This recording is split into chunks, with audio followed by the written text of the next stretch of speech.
Video में हम पढ़ते हैं एक्सरसाइज 3.3 के क्वेश्चन नंबर 3 का पार्ट 4। तो क्वेश्चन पढ़ते हैं, the taxi charges in a city consist of a fix charge together with the charge for the distance cover. मतलब एक शहर में टैक्सी हायर करने का जो प्राइस है, रेट है, वो कुछ इस तरह से है कि अगर हमने टैक्सी हायर की है तो हमें कुछ फिक्स चार्ज है जो देना ही पड़ेगा। मतलब अगर टैक्सी में बैठे हैं तो वो फिक्स चार्ज तो देना ही पड़ेगा, वो टैक्सी सिर्फ हायर करने का चार्ज है। उसके बाद हर किलोमीटर के ऊपर एक अमाउंट है, पर किलोमीटर के हिसाब से अमाउंट पे करना है। तो for a distance of 10 kilometre the charge paid is ₹105। अगर आप 10 किलोमीटर की दूरी तय करते हो उस टैक्सी में बैठ के तो आपको 105 रुपए देने पड़ेंगे ड्राइवर को। And for a journey of 15 kilometre the charge paid is ₹155। और अगर आप 15 किलोमीटर तय करते हो तो आपको टैक्सी वाले को 155 रुपीज देने होंगे। What are the fix charges. अब हमसे पूछ रहा है कि बताओ उसके फिक्स चार्ज कितने हैं एंड द चार्ज पर किलोमीटर। और पर किलोमीटर का चार्ज कितना है पहले तो ये निकालना है। उसके बाद how much does a person have to pay for travelling a distance of 25 kilometre. अगर कोई पर्सन 25 किलोमीटर की दूरी तय करता है टैक्सी में बैठ के तो उसे कितने रुपए देने होंगे। तो सबसे पहले क्वेश्चन में हमसे ये पूछ रहा है कि फिक्स चार्जेस बताओ और पर किलोमीटर कितने रुपए लग रहे हैं वो बताओ। तो सबसे पहले हम इन्हीं दोनों को ऐड कर लेते हैं, क्योंकि हमें इस क्वेश्चन को सब्स्टिट्यूशन मेथड से सॉल्व करना है। लीनियर इक्वेशन बनानी है पहले और फिर सब्स्टिट्यूशन मेथड से सॉल्व करना है। तो मैंने पिछले के पार्ट्स में भी बताया था कि जो चीज हमसे मेन पूछेगा हम उसी को ऐड कर लेते हैं। तो यहाँ पर हमसे फिक्स चार्ज पूछ रहा है और चार्ज पर किलोमीटर पूछ रहा है, तो हम उसी को ऐड कर लेंगे। तो लेट फिक्स्ड चार्ज मान लो ₹X है एंड लेट चार्ज पर किलोमीटर। और मान लेते हैं कि जो पर किलोमीटर का चार्ज है, मतलब अगर 1 किलोमीटर की दूरी तय करोगे तो Y रुपए, ठीक है। तो अब हम जो हमें थोड़ा सा प्रॉब्लम दी हुई है उससे इक्वेशन बनाते हैं। सबसे पहले हमें क्या बोल रहा है कि अगर हम 10 किलोमीटर की दूरी तय करते हैं तो हमें 105 रुपए देने पड़ेंगे टैक्सी वाले को।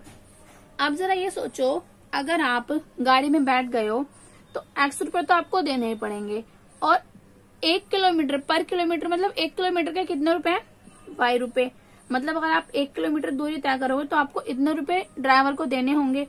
अगर आप 2 किलोमीटर की दूरी तय करते हैं तो फिक्स चार्ज तो देना ही पड़ेगा, ये तो फिक्स है, बैठ गए तो इतना देना ही पड़ेगा। और ये देखो ये 1 किलोमीटर का Y है तो 2 किलोमीटर का कितना होगा 2Y। ये हो गया अगर आप 2 किलोमीटर जाते हैं। तो क्वेश्चन में हमसे बोल रहा है कि अगर आप 10 किलोमीटर जाते हैं तो उसके 105 रुपए पे करते हैं, तो 10 किलोमीटर के कितने हो जाएंगे अकॉर्डिंग टू क्वेश्चन। देखो X फिक्स चार्ज तो देना ही पड़ेगा अगर आप बैठ गए हो तो। उसके बाद 10 किलोमीटर के, ठीक है, पर किलोमीटर 1 किलोमीटर के Y है तो 10 किलोमीटर के 10Y हो जाएंगे। और हम कितने पे कर रहे हैं 105 रुपए। तो ये बन गई हमारी इक्वेशन नंबर 1। अब सेकंड इक्वेशन के लिए हम दूसरा डाटा देखते हैं, जो कि हमसे बोल रहा है कि अगर हम 15 किलोमीटर की दूरी तय करेंगे तो हमें 155 रुपए देने पड़ेंगे। तो देखो वही फिक्स चार्ज प्लस में 15 किलोमीटर तय कर रहे हैं तो 15Y और पेमेंट कितनी कर रहे हैं 155। तो ये बन गई हमारी इक्वेशन सेकंड। अभी हमारी दोनों इक्वेशन रेडी हैं, अब हमें सब्स्टिट्यूशन मेथड से सॉल्व करना है। तो सब्स्टिट्यूशन मेथड के लिए हम क्या करते हैं, दोनों में से कोई एक इक्वेशन लेते हैं। अगर आपको सब्स्टिट्यूशन मेथड सीखने के लिए फुल वीडियो देखनी है तो उसका लिंक मैं आपको डिस्क्रिप्शन बॉक्स में दे दूंगी, आप वहां से चेक कर सकते हैं। उसमें आपको डिटेल में सब्स्टिट्यूशन मेथड समझ आ जाएगा। अब यहाँ पे करते हैं, सबसे पहले कोई सी भी इक्वेशन ले लो। मैंने इक्वेशन 1 ली है तो इक्वेशन 1 से मैं X की वैल्यू निकालना चाहती हूँ, या Y की निकाल लो या X की निकाल लो, किसी की भी निकाल लो। मान लो मैंने X की वैल्यू निकाली तो 105, 10Y इधर आएगा तो माइनस का 10Y। तो ये आ गई मेरी X की वैल्यू। इसको हम नाम दे देंगे इक्वेशन नंबर 3। अब हम क्या करेंगे, जो हमने X की वैल्यू निकाली है उसको अनदर इक्वेशन में पुट करेंगे। मतलब अगर हमने इक्वेशन 1 से वैल्यू निकाली तो इक्वेशन 2 में पुट कर देंगे। तो by putting value of x, हम एक्स की वैल्यू कहाँ पुट कर रहे हैं, इन इक्वेशन 2। इक्वेशन 2 में अब एक्स की जगह ये आ जाएगा, तो 105 माइनस 10y, ये हुआ हमारा एक्स, प्लस में 15y इक्वल्स टू 155। 105 को हम अपोजिट साइड लेके जाएंगे, उससे पहले ये y देखो प्लस माइनस हो जाएगा, इसको कर लेते हैं प्लस माइनस माइनस, 15 में से 10 जाएंगे तो 5 बचेगा, ठीक है 155। अभी 5y को यहीं रहने देते हैं, ये 105 यहाँ पर आएगा तो माइनस का हो जाएगा, तो 5y और इधर कितना बचेगा 50। y की वैल्यू क्या आ गई यहाँ पर 50 डिवाइडेड बाय 5, तो y की वैल्यू आ गई हमारी 10।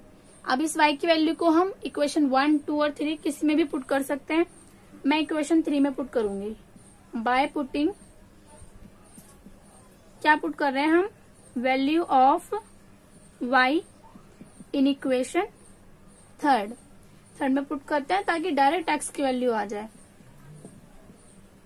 -10 और y की जगह 10, तो x इक्वल्स टू 105 एंड 10 10 100, तो x की वैल्यू क्या आ गई 5। इसका मतलब फिक्स चार्ज कितना है ₹5। x हमारा फिक्स चार्ज था ना, मतलब टैक्सी हायर करने के 5 रुपए, आपको वो तो देने ही पड़ेंगे। और फिर हर किलोमीटर 10 की वैल्यू क्या है 10, तो मतलब 1 किलोमीटर के 10 रुपए हैं, हर 1 किलोमीटर के। 1 किलोमीटर जाओगे तो 10, 2 किलोमीटर जाओगे तो 20। तो अब हम यहाँ पे लिख देते हैं hence fix charge of taxi, charges of taxi is ₹5 and charges for per kilometre, 1 kilometre के चार्जेस कितने हैं इज ₹10, ठीक है। तो हमने दोनों चीज निकाल दी। उसके बाद क्वेश्चन हमसे एक चीज और पूछ रहा था कि अगर कोई पर्सन 25 किलोमीटर की दूरी तय करता है तो उसे कितने रुपए पे करने होंगे। अभी देखो 25 किलोमीटर उसे तय करने हैं, सबसे पहली बात तो 5 रुपए तो देने ही पड़ेंगे, फिक्स चार्जेस है तो 5, और इसके साथ ही कितने रुपए देने पड़ेंगे, 1 किलोमीटर के 10 हैं और उसे कितना जाना है 25 किलोमीटर, तो इतने देने पड़ेंगे।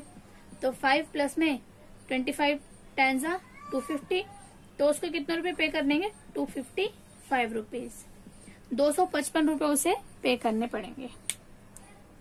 तो अब आप लिख दो if a person traveling a distance of 25 kilometer, so he has to pay ₹155। Okay, ही और शी दोनों हो सकते हैं यहाँ पे, तो उसे इतने पैसे देने होंगे। तो ये पार्ट हमारा कंप्लीट होता है। बाकी सभी पार्ट्स का लिंक आपको डिस्क्रिप्शन बॉक्स में मिल जाएंगे।